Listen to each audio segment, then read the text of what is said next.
Sejam bem-vindos ao podcast IPPS ISCTE, o Estado da Nação e as Políticas Públicas 2021. Governar em estado de emergência, com a coordenação de Ricardo Paes Mamed e Pedro Adão e Silva. Visite o site do Estado da Nação em Números, onde pode ler este e outros artigos na íntegra em oestadanacao.iscte-iol.pt. Emprego, por Paulo Marques e Rita Guimarães. Diagnóstico. Trabalhadores com contratos a termo certo foram os mais afetados pela crise. A elevada percentagem de trabalhadores com contratos temporários e a sua prevalência entre os jovens constituíam dois dos principais problemas do mercado de trabalho português antes do eclodir da crise provocada pela pandemia. Embora se tenha verificado uma diminuição desses contratos entre 2018 e 2019, em grande medida devido a uma agenda política que visou combater a precarização do trabalho, a percentagem de trabalhadores com este tipo de vínculo contratual era de 20,8% em 2019. Entre os jovens, na faixa dos 15 aos 24 anos, o valor era mais elevado, 62,2% no mesmo ano. Estes números eram superiores à média europeia, 15% no total e 49,8% entre os jovens, e eram especialmente alarmantes porque a maioria destes trabalhadores referia estar nesta situação contra a sua vontade apenas porque não conseguia obter um contrato permanente. Noutros países europeus, os contratos de formação-aprendizagem justificavam uma parte significativa na ordem dos 35,9% destes vínculos temporários entre os jovens, enquanto em Portugal essa percentagem é muito mais baixa, 11,5%. A crise pandémica evidenciou os problemas associados a este fenómeno, com uma destruição de emprego mais acelerada entre os trabalhadores com relações contratuais temporárias. O número de trabalhadores com contratos a termo certo, ou seja, a relação laboral temporária com maior peso, diminuiu de 707 mil no último trimestre de 2019 para 583 mil no último trimestre de 2020. Em sentido contrário, o número de trabalhadores com contratos permanentes não diminuiu, tendo-se mesmo verificado um ligeiro aumento.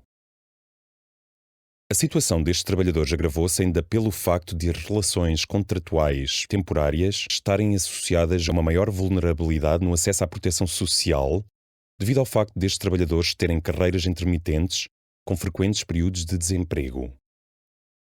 Num regime de proteção social em que as contribuições passadas determinam a generosidade dos benefícios sociais, quando o histórico de contribuições é pior, o acesso à proteção social também o é. Durante a crise pandémica, isso foi evidente. Finalmente, o desemprego jovem cresceu mais rapidamente que o desemprego total. Entre o primeiro e o quarto trimestre de 2020, a taxa de desemprego total aumentou de 6,7% para 7,1%. Entre os jovens, na faixa dos 15 aos 24 anos, a mesma taxa cresceu de 19,7% para 24,3%. Um fenómeno que se explica em parte pelo facto de os jovens estarem subrepresentados no grupo que tem relações contratuais temporárias. Uma comparação da crise financeira de 2008 com a crise pandémica de 2020 ilustra bem as singularidades desta última. A crise iniciada em 2008 durou vários anos e foi agravada pela crise da dívida soberana que começou em 2010. É certo que ainda não passou o tempo suficiente para podermos comparar em toda a sua extensão os efeitos das crises de 2008 e 2020, mas é interessante comparar o primeiro ano das duas crises. O gráfico que consta do relatório escrito compara a evolução da taxa de desemprego e da taxa de contratos a termo certo em Portugal. Assumindo que o choque em 2008 ocorreu em setembro, com a falência do banco de investimento Lehman Brothers a 15 de setembro, e que o choque provocado pela crise pandémica ocorreu em março de 2020, observa-se que a evolução da percentagem de trabalhadores com contratos a termo certo foi muito distinta, com uma queda abrupta em 2020 que não sucedeu entre 2008 e 2011. Por outro lado, a taxa de desemprego sofreu várias oscilações durante a crise atual, enquanto na anterior houve um crescimento gradual. Há várias razões que explicam estas diferenças. Em 2020, as medidas de apoio à manutenção dos postos de trabalho foram muito ambiciosas, com um número muito elevado de empresas e trabalhadores abrangidos pelo regime de layoff simplificado. Isso contribuiu para evitar um crescimento do desemprego durante os primeiros meses da crise, ou seja, entre março e junho de 2020. Já de julho a setembro, o âmbito do layoff simplificado foi reduzido, o que ajuda a explicar o aumento do desemprego. Quanto à diminuição do desemprego no quarto trimestre, é em grande medida explicada pela retoma da atividade económica. Em 2008 não foram implementadas medidas com o alcance do layoff simplificado, e o layoff tradicional abrangeu cerca de 30 mil trabalhadores entre 2008 e 2011, ao passo que em 2020, cerca de 845 mil trabalhadores usufruíram do layoff simplificado. Por último, é de referir que, relativamente à evolução do número dos contratos a termo certo, há dois aspectos que explicam as diferenças verificadas. Os setores que mais utilizam este tipo de contratos, como o alojamento e a restauração, foram muito afetados em 2020. Como estes foram os setores que destruíram mais emprego, a percentagem de trabalhadores com contratos a termo certo regrediu rapidamente. Acontecia ainda que o regime de layoff simplificado obrigava as empresas a não despedir durante os 2 meses após o recebimento do apoio, mas não as obrigava a renovar os contratos a termo certo. Assim, as empresas que recorreram ao layoff simplificado e que quiseram reduzir o número de trabalhadores, fizeram-no não renovando os contratos a termo certo.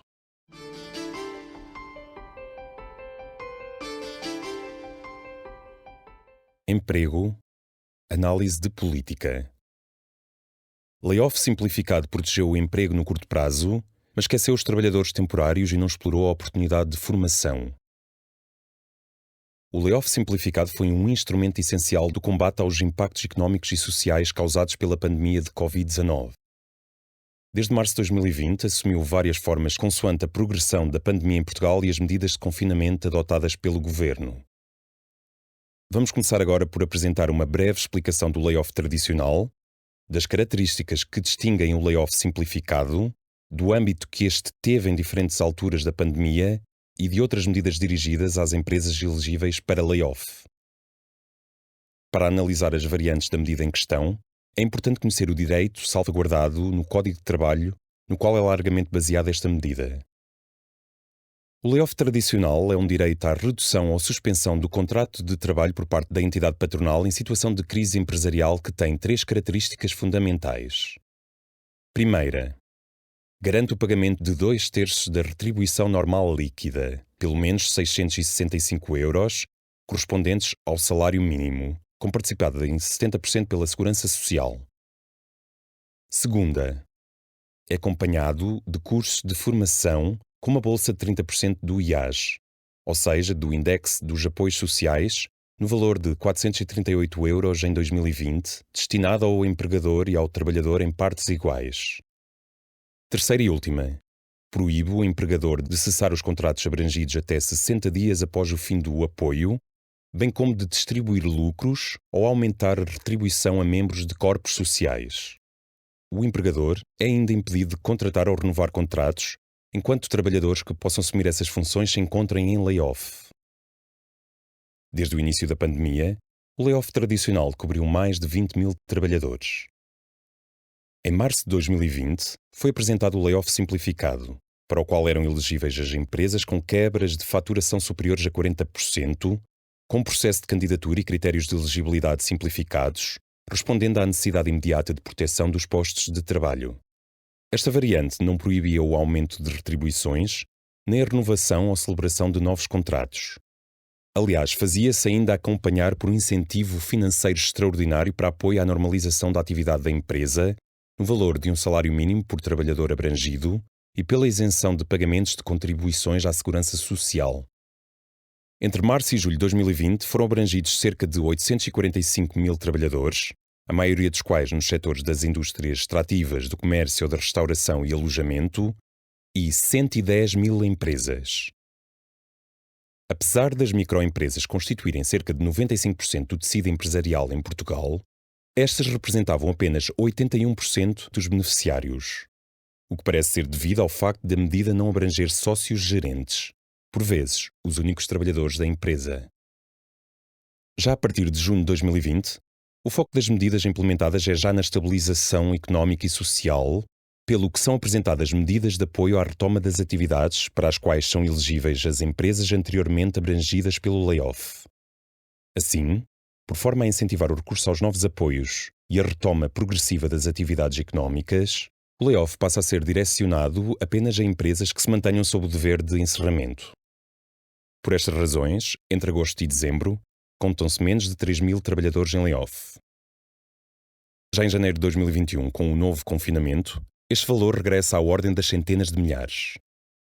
Apesar das medidas de confinamento generalizado adotadas em janeiro de 2021, é apenas em março deste ano que é anunciada a reativação do layoff simplificado para empresas que, não tendo obrigatoriedade de encerramento, viram a sua atividade fortemente afetada. No total, entre março de 2020 e março de 2021, o layoff simplificado custou ao Estado português cerca de 817 milhões de euros imputados ao Orçamento de Estado. Em suma, esta medida teve 3 fases. Na primeira, em março de 2020, foram elegíveis todas as empresas com quebras de faturação de 40%. Na segunda, em junho de 2020, passaram a ser abrangidas apenas as empresas que se mantiveram sob o dever de encerramento. Por último, na terceira, em março de 2021, voltaram a ser abrangidas todas as empresas com elevadas quebras de faturação. De acordo com as medidas introduzidas em julho de 2020, as empresas anteriormente cobertas pelo layoff simplificado e com quebras de faturação a partir dos 40% puderam beneficiar de um incentivo extraordinário à normalização da atividade empresarial, equivalente a um salário mínimo por trabalhador abrangido, pago de uma vez, ou o dobro, pago ao longo de 6 meses aos empregadores. Os trabalhadores que tenham estado abrangidos pelo layoff e cuja remuneração base fosse inferior a 2 vezes o salário mínimo têm direito ainda a um complemento de estabilização entre 100 e 351 euros. Até março de 2021, cerca de 350 mil trabalhadores beneficiaram do complemento de estabilização, enquanto o incentivo extraordinário à normalização da atividade empresarial abrangeu cerca de 480 mil trabalhadores. Alternativamente, a partir de agosto, os empregadores puderam recorrer ao apoio extraordinário à retoma, com redução do período normal de trabalho, proporcional à quebra de faturação registada, que garantiu o pagamento integral das horas trabalhadas e ainda uma compensação correspondente a 2/3 da remuneração bruta das horas não trabalhadas, com participada em 70% pela Segurança Social. Este apoio, que substituiu o layoff simplificado, abrangeu já os sócios gerentes, trabalhadores independentes e membros de órgãos estatutários. Previu ainda um apoio adicional para as empresas mais afetadas e beneficiou as micro, pequenas e médias empresas. A partir de outubro de 2020, abrangeu empresas com quebras de faturação desde os 25% e aumentou a bolsa relativa aos planos de formação. Até março de 2021, cerca de 300 mil trabalhadores foram cobertos por este apoio. Já nos meses de abril e maio de 2021, favorece este apoio os setores do turismo e da cultura.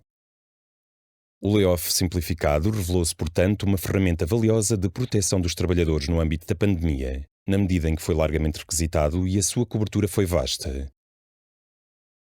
Contribuindo para este sucesso, destacam-se o facto de o seu design ter sido adequado à situação excepcional em que se encontravam as empresas, nomeadamente através da simplificação e da desburocratização do seu acesso.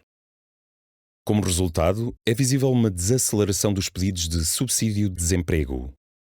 O Banco de Portugal revela que 70% das empresas cobertas pela medida não registaram quebras de emprego, face a uma expectativa de apenas 23% na ausência da medida.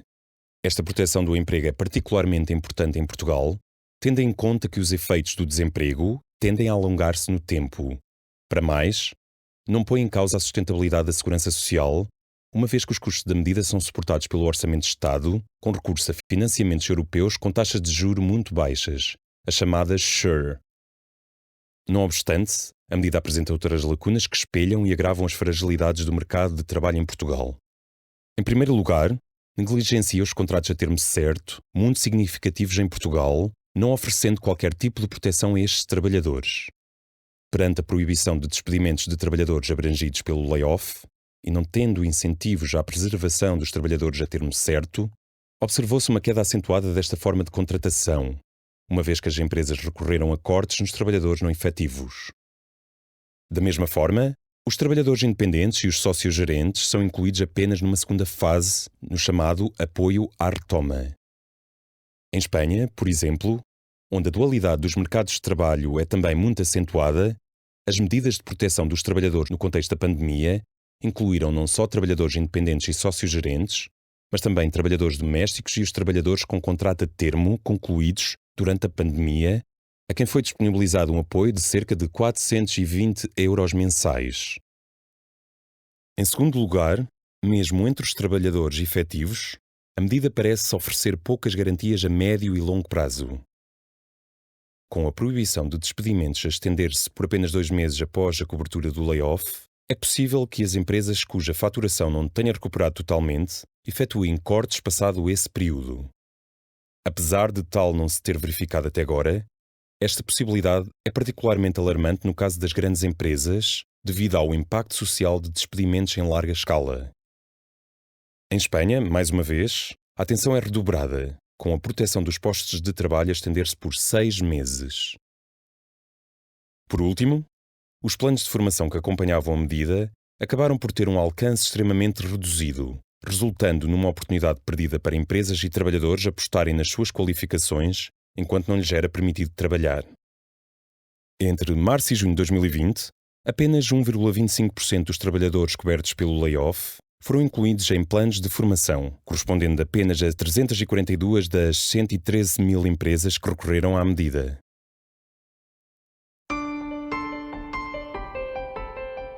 Estão todos convidados a ouvir o próximo capítulo de O Estado da Nação e as Políticas Públicas 2021, subordinado ao tema Economia, por Ricardo Barradas. Visite o site O Estado da Nação em Números, onde pode ler o artigo na íntegra. estadodanacao.iscte-iol.pt. Leitura, voz e interpretação de Tiago Carvalho, montagem de Hugo Alexandre Cruz e montagem e gravação por Xavier Marques.